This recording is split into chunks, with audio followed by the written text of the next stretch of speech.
आज की press conference में क्या मुनफरिद बात थी? वो कहते हैं ना, ग्लव्स और ऑफ, मतलब वो लड़ाई के लिए अब तैयार है। अब कोई वो नहीं है कि आपने पीछे होल्ड करके रखना है।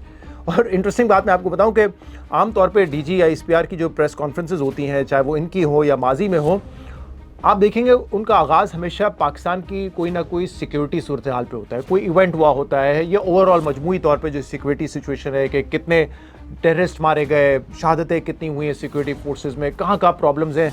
अभी मैंने आपको अपने ही इस वीलॉग में 2-3 दफ़ा बताया कि हमारी पिछले 1 महीने में 2 से 3 ब्रीफिंग्स हो चुकी हैं, ऑफ द रिकॉर्ड भी, ऑन द रिकॉर्ड भी। तो वहाँ पर भी ये जो डिस्कशन होती है ना, जो ब्रीफिंग जब स्टार्ट होती है तो डीजी एसपीआर वो अपनी बात से करते हैं सिक्योरिटी सिचुएशन से।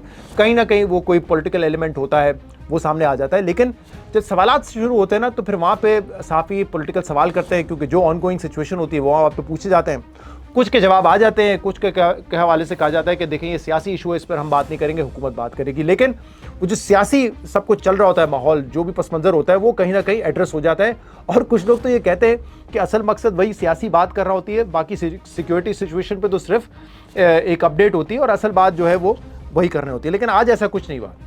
आज आते साथ उन्होंने डायरेक्टली ये कहा कि जो इमरान खान का बयानिया, नाम नहीं लिया उन्होंने, लेकिन ऑब्वियसली जो जेल में बैठे हुए हैं इमरान खान, वो जहनी मरीज़ हैं। उनका बयानिया कौमी सलामती के लिए ख़तरा बन चुका है।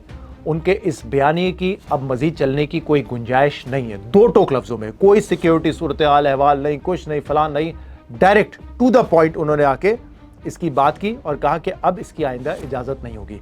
और फिर ऑब्वियसली बहुत तवील बात की। जहनी मरीज़, जैसे मैंने कहा कि ट्वीट में फील्ड मार्शल साहब को ये कहा गया, लेकिन आज बार बार ये इस्तेलाह इस्तेमाल की गई इमरान खान के लिए कि वो जहनी मरीज़ हैं, वो कौम के लिए, वो कौमी सलामती के लिए ख़तरा है। मतलब बॉडी लैंग्वेज तो एग्रेसिव थी। लफ्ज़ों का चुनाव भी जो है डीजी एसपीआर का, वो भी बड़ा एग्रेसिव था ना, क्योंकि कहीं उन्होंने कहा कि कुत्ते भौंकते रहते हैं लेकिन उससे परेशान होने की ज़रूरत नहीं है। फिर उन्होंने जिक्र किया एक जगह कि उनका बाप भी कुछ नहीं कर सकता, रेफरिंग टू इमरान खान। फिर इमरान खान को ये भी कहा कि तुम्हारे बच्चे बाहर हैं, उनको यहाँ पे लेकर आओ, यहाँ पे ज़रा फ़ौज में शामिल करो और वो टीटीपी से मुकाबला करें, फितना हिंदुस्तान से मुकाबला करें, तब जाके पता चलेगा। यानी कि इस लेवल पे ये थी, जो कि वेरी अनयूजुअल। आप नॉर्मली इस पोडियम से आईएसपीआर की जानिब से ऐसी प्रेस कॉन्फ्रेंस नहीं देखते, लेकिन क्योंकि वो जो ट्वीट था जिसमें जहनी मरीज़ कहा गया और कई बातें की गई, वो काफ़ी अरसे से चल रहा था। वैसे मामला सिर्फ मामला ये नहीं कि 20-25 दिन या महीना मुलाकात नहीं हुई तो वो रिएक्शन आया, इससे पहले भी ये बातें हो चुकी थी। फिर ये भी कहा गया कि देखें इनका आइडियल कौन है, ये जो गद्दार है शेख मुजीबुर रहमान, उसको आइडियलाइज़ करते हैं, जो पाकिस्तान के लिए सबसे बड़ा गद्दार था उसके हवाले देते कि वो वतन था।